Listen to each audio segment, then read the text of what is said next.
Hello, this is a demonstration of the checklist tool in D2L Brightspace. You can create a checklist tool within a content module by going to Upload Create and then saying New Checklist.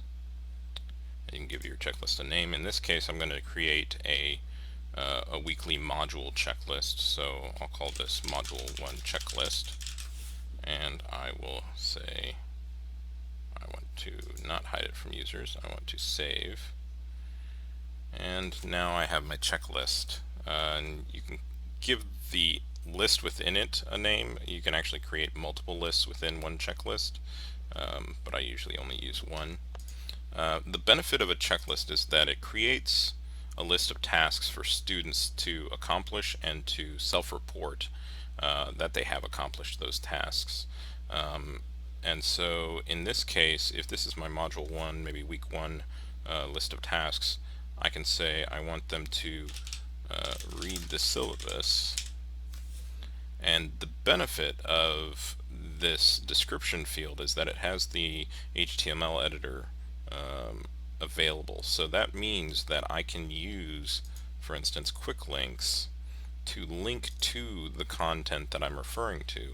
So if I'm referring to the syllabus and I want them to read that, I can say course syllabus and update that. And so now the students, when they go through the checklist, will see read the syllabus, and if they haven't found it, if they don't know where it is, they can just click on the link and go directly to it.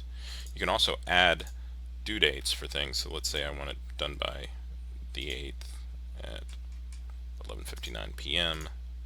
We can do that. And I can also say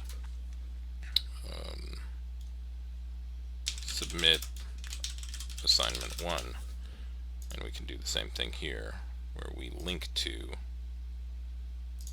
assignment 1. You also have other HTML editor abilities such as inserting videos, inserting images, links to external websites, so you can make any number of additions to your description field. And now, from the student perspective, what they'll see is a list of tasks that they can complete. So for Module 1, they look at the checklist and they see they need to read the syllabus. And if they haven't done so yet, they can open up the syllabus, read through their syllabus, and then come back and say, okay, I've read the syllabus. It gives them a nice status bar that'll tell them the percentage of completion that they've achieved so far. And oh, I need to go and turn in assignment 1. And then after assignment 1 is submitted, then they can come back and say, okay, I've completed that. The nice thing about checklists is also that you can use checklists as a condition for the release of other content. So for instance, if you wanted to restrict access to Module 2 until a student had completed a checklist for Module 1, you can actually put a restriction on that says I want a checklist to be completed by the student before they can access Module 2. And so any student who hasn't completed the checklist in Module 1 will not be able to access Module 2 content yet. There are other uses of checklists. It doesn't have to be a weekly checklist, although this is a common usage of it. You can actually create a checklist for an individual assignment.